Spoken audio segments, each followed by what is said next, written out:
Olá, bem-vindos a mais um programa Atentos. Eu me chamo Renato e hoje estamos aqui com o professor Alan Monteiro, processualista, que vai contribuir com o bate-papo de hoje sobre condomínio e alguns problemas que podem surgir no condomínio, mas também como o direito pode ajudar.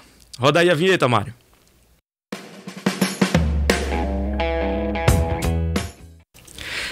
Pois é, Alan, então, pela experiência do direito, a gente sabe que o condomínio e a forma como se vive em condomínio pode acabar trazendo alguns problemas, né, para essa convivência, e o direito muitas vezes ajuda, né? Mas antes de tudo eu lhe pergunto, você, Alan, você mora em condomínio, já teve alguma experiência em condomínio? Eu hoje, né, olá a todos, meu nome é Alan, como foi apresentado, eu hoje moro no condomínio, mas já morei em casa, né, casa não condominial, casa individual, né? Mas moro num condomínio, num prédio, num apartamento. Nós temos lá nossas vantagens, né, de ter um condomínio, e também tem as desvantagens do convívio social, que é normal. Você tem o que nós chamamos, quando estamos os colegas advogados conversando, as zonas de atrito, né? Que é aquela possíveis divergências, entendimentos diferentes, pessoas que têm costumes diferentes e acabam conflitando por estarem sempre próximos um do outro, e isso vão gerando, né, discussões, vão gerando controvérsias que podem desencadear em problemas jurídicos, não necessariamente vão, né?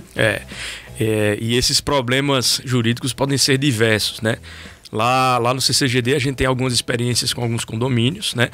E a gente percebe ao longo dos anos que geralmente problemas são ocasionados em função de algum desconforto que é gerado entre vizinhos, né? Então esses parecem ser os problemas mais comuns, né? Então é uma questão de barulho, é uma questão do silêncio, às vezes é uma obra, né? Às vezes são os animais de estimação. E esses problemas, eles na verdade podem até desencadear problemas maiores, que aí dizem respeito à própria legislação que rege o condomínio, né, com relação a regimento interno, convenção, Código Civil. E infelizmente nem tudo consegue ser resolvido no acordo, na conciliação, né? Muitas coisas, infelizmente, acabam, né, caindo lá no Poder Judiciário, e é aí que o advogado acaba tendo que atuar de maneira mais efetiva, né? Mas eu particularmente acho, Alan, que o advogado, nesse contexto de condomínio, né, e aí utilizando o direito como ferramenta, ele pode evitar a judicialização de muitas coisas, né?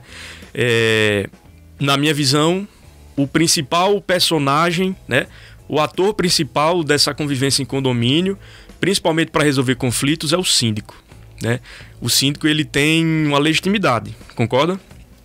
O síndico, assim, na experiência de advogado, nós vemos que o síndico, ele pode ser aquela pessoa que vai reduzir os problemas ou aquela pessoa que vai catalisar os problemas. Por quê?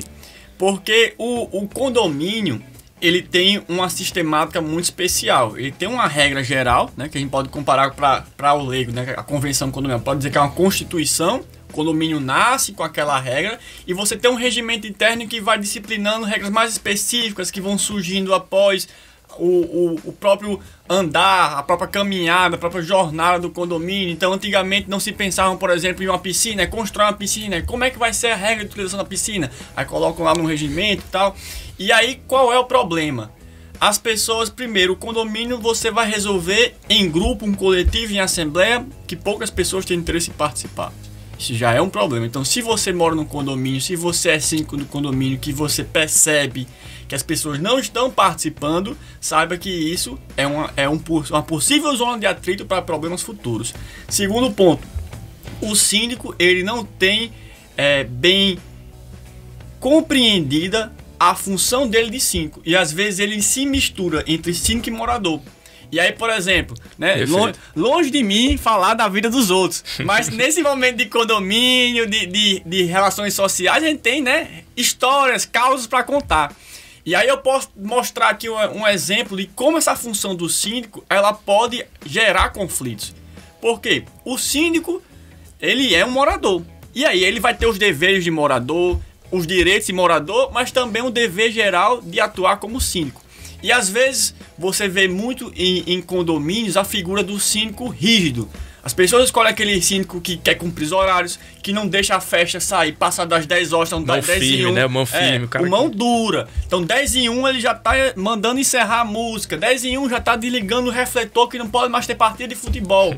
Então ele é muito rígido. Só que ele é um ser humano e ele também tem a cultura dele, os gostos dele. E aí ele não é tão rígido, por exemplo, com a regra, dando exemplo, de animal de estimação, que no condomínio alguns dizem, você tem que levar o seu animal em mãos até a rua. Só que ele gosta tanto do animal e ele deixa o animal, né, andar no chão. E aí, Alan, isso é um negócio tão pequeno? É. Mas a pessoa que gosta do futebol, que gosta da área de lazer, que não pode passar 5 minutinhos, quando vê o síndico quebrando essa regra, flexibilizando essa regra para ele e para aquelas pessoas que têm animal, porque ele gosta do animal, mas ele não gosta do churrasco, ele não gosta do futebol, aquela pessoa começa a criar um conflito e dizer, poxa, comigo a regra vale, com ele não, e aí você começa os problemas nessas pequenas coisas, né? E o caso do síndico, a legitimidade dele é dada numa eleição, né? Em algo muito parecido com o nosso sistema político. Então, o síndico ele é eleito, né, por quem participa lá da votação, e independentemente da quantidade de votos que ele tenha, a legitimidade lhe é garantida por esse processo. Então, a partir daquele momento, ele passa a ser síndico de todos, né? Não apenas síndico de quem o elegeu. Então, ele vai ter que fazer a regra valer para aqueles que o elegeram e também para aqueles que eventualmente votaram em outro candidato. E essa é uma posição muito difícil. A gente tem a experiência da nossa política, né, da nossa gestão pública para traçar esse paralelo. Mas eu acho, Alan, que um dos caminhos que o direito pode oferecer como solução é o conhecimento dessas normas, né? É despertar o interesse não apenas nos síndicos que já possuem esse interesse inato, né? Quem se candidata a síndico é porque está disposto a realizar esse propósito, então ele vai atrás de conhecer o regimento, a convenção, mas também despertar esse interesse nos moradores, né? De modo que todos tenham conhecimento do que diz o regimento, quais são os seus direitos e deveres, né? E isso também acontecer com leis mais importantes, mas talvez menos conhecidas, como a convenção, né? Muitas vezes a gente foca no regimento interno, porque é aquilo do dia a dia. Eu quero saber de que horas eu posso usar a churrasqueira, eu quero saber até que horas eu posso usar a piscina, mas na convenção tem outros direitos e deveres tão importantes quanto, né? Por exemplo, uma situação que é muito comum gerar conflito é prestação de contas, né? Sim. Prestação de contas. E aí, na convenção, inclusive, em repetição ao que já diz o Código Civil, o morador, qualquer morador, tem direito a acessar essa prestação de contas, né? Ele tem o direito de exigir que a transparência seja a tônica daquela administração, né? E aí o síndico ele tem, por regra, a obrigatoriedade de obedecer pelo menos uma Assembleia Geral por ano para fazer essa prestação de contas. Mas é óbvio que lhe deve ser garantido, né, aos moradores especialmente, o direito de também acompanhar essa administração de contas ao longo do ano, né? Buscando saber o que é que está sendo feito, o que é que está sendo pago, e isso pode evitar muitos conflitos. Primeiro, o morador sabendo que tem esse direito, mas também o síndico sabendo que o morador tem esse direito, né, para poder garantir essa transparência. Então, conhecer a convenção, conhecer o regimento, são caminhos que o direito pode oferecer para tentar pacificar alguns conflitos ou evitar novos conflitos. A figura do advogado, nesse caso, é essencial, né? Poder trazer essa informação e poder, de fato, traduzir o que está na convenção, o que está no regimento, para evitar esses conflitos, né, Alan? O papel do advogado é buscar eliminar essas zonas de atrito. Então, nessa questão das contas, nós temos a figura primordial do Conselho Fiscal.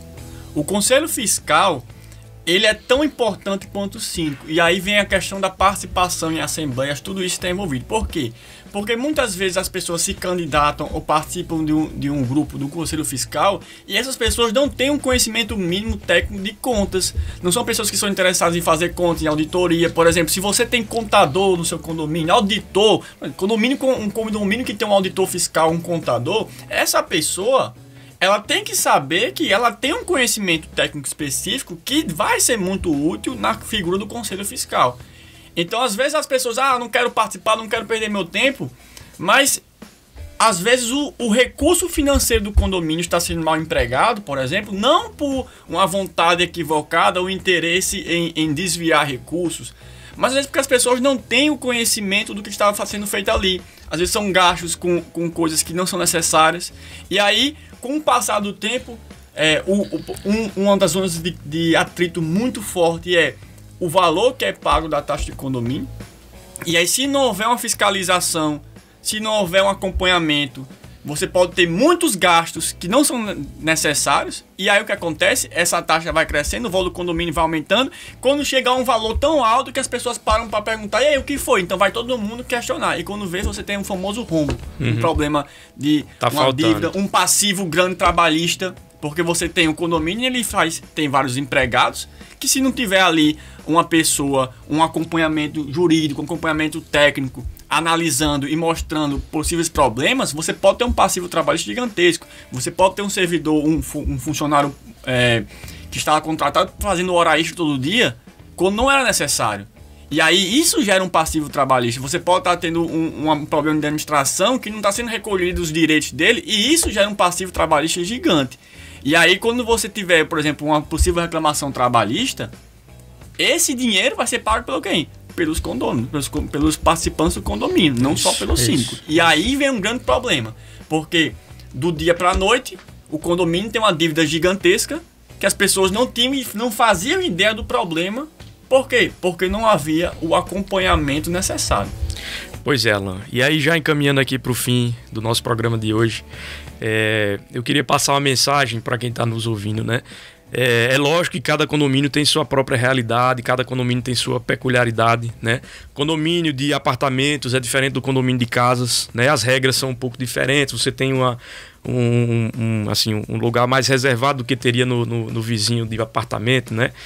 E obviamente que nem tudo se aplica a todos os condomínios, né? Mas do ponto de vista do direito, e aqui falando especificamente do papel do advogado, né? Que é um pouco da abordagem que a gente faz nos nossos programas, o advogado ele tem que ser aliado do condomínio, tá? Ele não pode ser advogado do síndico, ele não pode ser advogado da oposição, ele tem que ser advogado da coletividade, né? Então o síndico é quem vai orientar, ou melhor, o advogado é quem vai orientar o síndico naquilo que ele deve fazer na forma da lei, da convenção e do regimento, né? Vai se fazer uma obra estrutural no condomínio, então ele vai alertar sobre o quórum qualificado para isso, né? Vai fazer uma compra de maior vulto, então ele vai orientar se vale a pena aprovar isso com o conselho fiscal ou não, né? Da mesma forma, o advogado ele deve orientar os outros moradores que eventualmente têm algum tipo de demanda em relação ao síndico, né? Então, por exemplo, eu já fui consultado por moradores de um condomínio que a gente assessora sobre como convocar uma assembleia que o síndico não quer convocar, né? Os moradores querem convocar a assembleia, o síndico não quer convocar, mas existe o direito dos moradores, desde que respeite, por exemplo, um quórum específico de 1/4, né, dos condôminos para poder convocar essa assembleia. Então, eu estou ali para assessorar todos, não apenas o síndico, né? Então, a gente orienta o síndico para poder convocar essa assembleia, se não houver naturalmente essa intenção do síndico, então que os moradores utilizem essa prerrogativa. Então o advogado ele tem que estar nesse meio termo, fazendo esse equilíbrio, para que a coletividade, né, para que o condomínio, para que aquela comunidade siga dentro dessas expectativas legais e regimentais, né? Exatamente. O conhecimento e a assessoria, seja ela de qual área, sempre são importantes. Então, o condomínio, tanto o síndico como os moradores, é importante a participação, você saber o que está acontecendo, você se interessar. Veja que participar de uma assembleia, às vezes uma vez no mês, é um investimento que você está fazendo para possivelmente evitar problemas futuros. Então, às vezes a pessoa, não vou participar, mas aí chega um problema na frente, uma dívida alta, algum problema mais grave. E aí, poxa, agora eu tenho um estresse gigante para resolver. Pois é, se tivesse participado antes, talvez esse estresse não aconteceria.